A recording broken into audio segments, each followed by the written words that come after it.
ఈరోజు ఈ మినగల్లు గ్రామంలో మనం ఎన్నో ఏళ్ల కళ రాష్ట్రం విడిపోయిన తర్వాత రాజధాని లేకుండా ఇన్ని రోజులు మనం పడ్డ అవస్థలు అంతా ఇంత కాదు. ఎవరికి కానీ మీ రాజధాని ఏది అంటే సమాధానం చెప్పడానికి వాళ్ళ దగ్గర సమాధానం లేదు. గత ప్రభుత్వం గత 5 సంవత్సరాల్లో రాజధానిని 3 ముక్కలుగా చేసుకొని ఆడుకోవడం జరిగింది. తిరిగి చంద్రబాబు నాయుడు గారు అధికారంలోకి వచ్చిన తర్వాత రాకముందు అమరావతిని రాజధాని చేసి తీరుతానని చెప్పారు.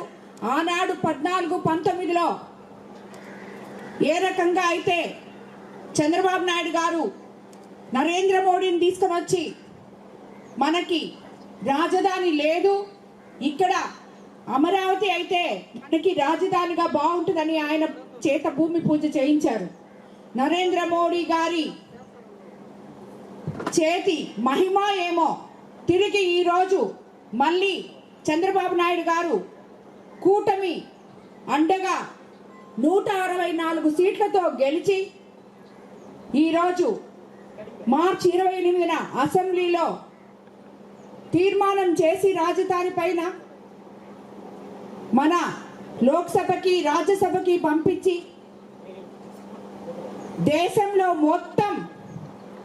దేశంలో ఎన్ని పార్టీలు ఉన్నాయో ఒక్క వైఎస్ఆర్సీపీ పార్టీ తప్పితే అందరూ కూడా మన రాష్ట్ర రాజధాని కోసం సపోర్ట్ చేయడం జరిగింది.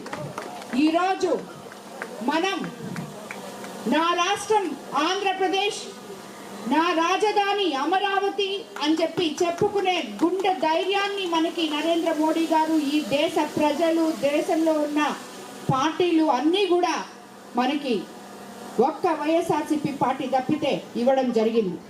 అదే కాకుండా మనం రాజధాని వస్తుందని ఆంధ్ర రాష్ట్రంలో 5 కోట్ల ప్రజలు ఎంతో సంతోషపడుతుంటే మిగతా రాష్ట్రాల్లో ప్రజలు కూడా అయ్యో వీళ్ళకి రాజధాని లేదే, పాపం మనం ఏదో ఒక సపోర్ట్ చేయాలి, వీళ్ళకి రాజధాని రావాలి అని చెప్పి మనకి ఎంతో వాళ్ళ శక్తి అంతా ఉపయోగించి మనకి సపోర్ట్ చేస్తుంటే మన రాష్ట్రంలో ఉన్న ఈ వైఎస్ఆర్సీపీ పార్టీ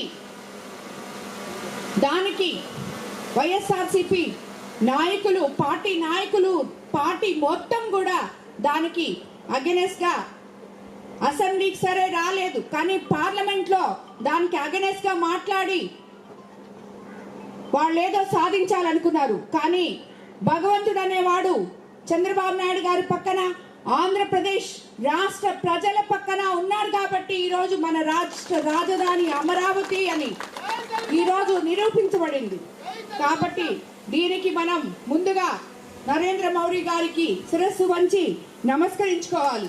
మన రాష్ట్ర ప్రజలందరూ కూడా మనం ఎప్పుడు చెప్పుకుంటూ ఉంటాం కూటమి ప్రభుత్వం డబుల్ ఇంజన్ సర్కార్ మనది అని. ఆ డబుల్ ఇంజన్ సర్కార్ అంటే ఏంటో ఈరోజు 20 నెలల్లోనే ముఖ్యమంత్రి చంద్రబాబు నాయుడు గారు ఆంధ్ర రాష్ట్రంలో చూపించగలిగారు. అవన్నీ అభివృద్ధి, సంక్షేమము 2 కళ్ళులాగా ముందుకు తీసుకుపోతానే ఆంధ్ర రాష్ట్ర ప్రజల కళ రాజధానిని కూడా అమరావతిగా చేసి నెరవేర్చడం కూడా జరిగింది. ఈ రాజధాని మనకు వచ్చింది అని చెప్పి మనం ఇంత సంతోషపడుతున్న సమయంలో ఒక్కసారి మనం అమరావతిలో ఉన్న రైతులు పడ్డ కష్టాల్ని, వాళ్ళు ఎంతో ఇష్టంగా ఉన్న భూమిని రాజధాని కోసం త్యాగం చేసిన ఆ రైతుల్ని ఒకసారి మనం స్మరించుకోవాలి ఈ టైంలో.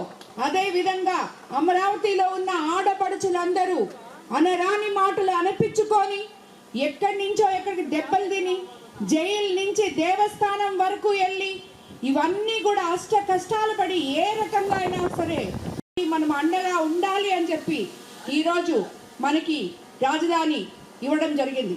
ఈరోజు 7 గంటలకి ప్రతి ఒక్కరు కూడా ఈ రాజధాని అమరావతి మనకొచ్చిందని ప్రతి గృహిణి రాష్ట్రం మొత్తం, అదే కాకుండా జిల్లా మొత్తం, కోవూరు కాన్స్టిట్యున్సీ మొత్తం ఇంటి బయట 2 దీపాలు వెలిగించాలని నేను ప్రతి మహిళని ఇక్కడ నేను కోరుకుంటున్నాను.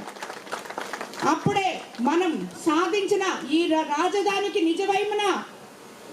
నిజమైన నైవేద్యం ఇచ్చినట్టు ఆ దీపాలు మనం ఈరోజు కాబట్టి ఈరోజు ఒక మహత్తరమైన రోజు.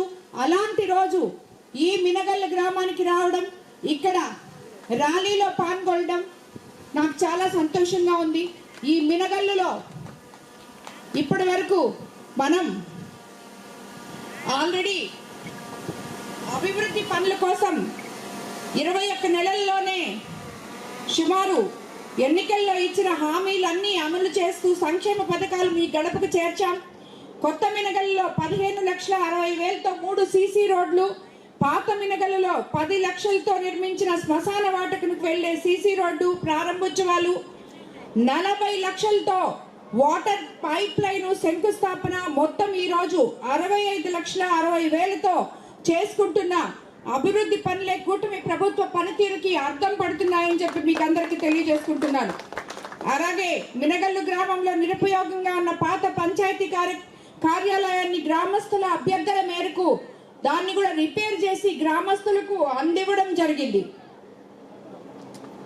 కొత్త మినగల్లుకు మరియు పాత మినగల్లు గ్రామంలో ఇరిగేషన్ శాఖకు సంబంధించి 52,10,000 సాగునీటి కాలువలు పూడికలు తీయడం జరిగింది. కాబట్టి ఇవన్నీ చూస్తే మీకు సీసీ రోడ్లు కానీ ఇవన్నీ మనం 20 నెలల్లో ఇంత డబ్బులు ఈ గ్రామంలో మనం ఒక పక్క రైతులకైతేనేమి, సీసీ రోడ్లకైతేనేమి, అలాగే పంచాయతీ కార్యాలయంకైతేనేమి, మిగతా అన్నీ కూడా జరుపుకున్నాం. రాబోయే రోజుల్లో ఇప్పుడే చాలా మంది మహిళలు ఇక్కడ డ్రైన్స్ అడగడం జరిగింది.